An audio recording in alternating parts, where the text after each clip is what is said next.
Hello again, chaps and chapettes. How are we all doing? It's lovely to see you all again, as always. Now, for those of you that have been with me since day one, during my old YouTube days, UK Patriots View obviously, and you got nuked by YouTube and you stuck around for the Rebirth 2.0, which is now, will know that I've always had a lot of time and a lot of respect for Nigel Farage. I've never really found myself criticising much that he does.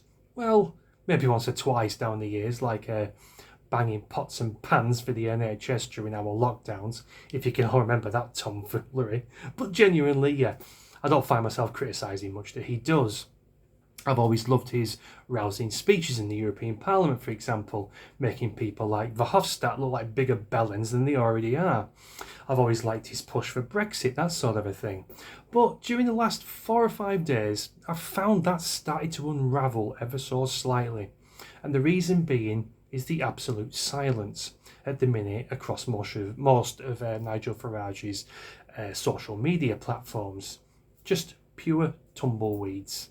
Apart from one tweet that he did put out the day before yesterday in regards to the hit piece that the Mirror put out on him about him being the highest earning sitting MP in Westminster.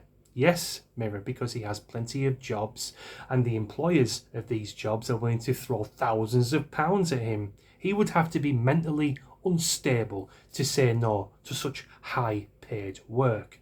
He has his GB News show, which gets him thousands of pounds. He does cameo birthday messages for people, which nets him thousands of pounds. He does radio shows, which nets him thousands of pounds. He does various interviews that nets him thousands of pounds. You see, it's the socialist mindset. They stamp and scream and throw a tantrum at the very notion of anyone working hard and being handsomely paid.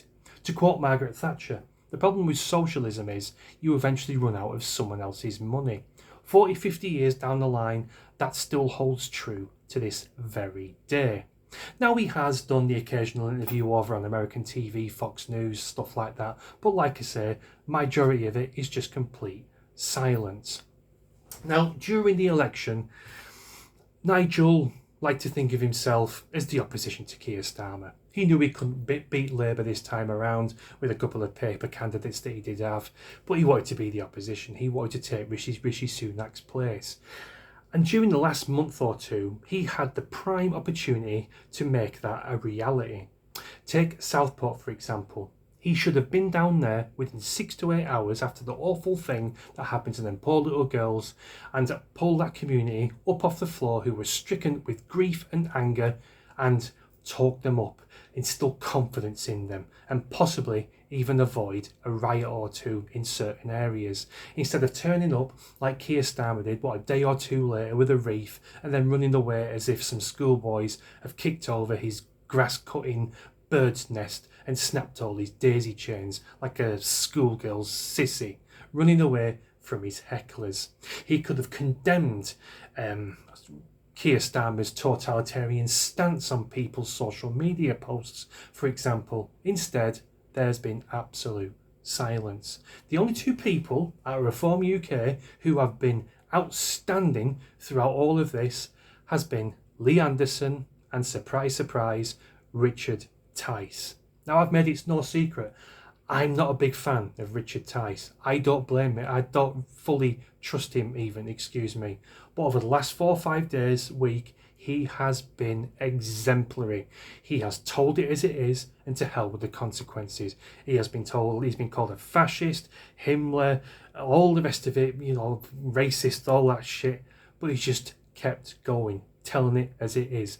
Bollocks to the consequences. He has been outstanding along with Lee Anderson. Bravo to the pair of them two. They have made Reform UK attractable to new voters. Nigel Farage hasn't. He's been hiding behind corners. He's been ducking. He's been diving. And I'm not quite sure why. Is it to save face? Is it to get on BBC Radio 4 again? Is it to maybe get another interview with Lara Kunsberg, or whatever you call her, and that Andy Robbins, or whatever you call him, that wanker with the specs? I don't know.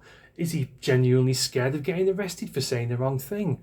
That's not the way a leader should behave. He should be out there chest out, to hell with the consequences, much like Lee Anderson and Richard Tice, respectively. I don't know why he's hiding. I don't know why he's so silent. This is not the sign of a leader. It won't stop me voting for him. I voted for him last time, and I'll probably vote for him again the next time, unless some miracle happens and an actual English nationalist party does actually get to become prominent. Although I can see Keir Starmer probably shoving all them in prison before they're even accepted onto the electoral roll. I'm not too sure. Who knows? But yeah, let me know what you think, guys. Why do you think he's hiding? Why do you think he's ducking? Why do you think he's diving? Why do you think he's being so quiet? Let me know in the comments your thoughts. I'll look forward to reading through them, and yeah, I'll see you in a bit. Cheers, guys.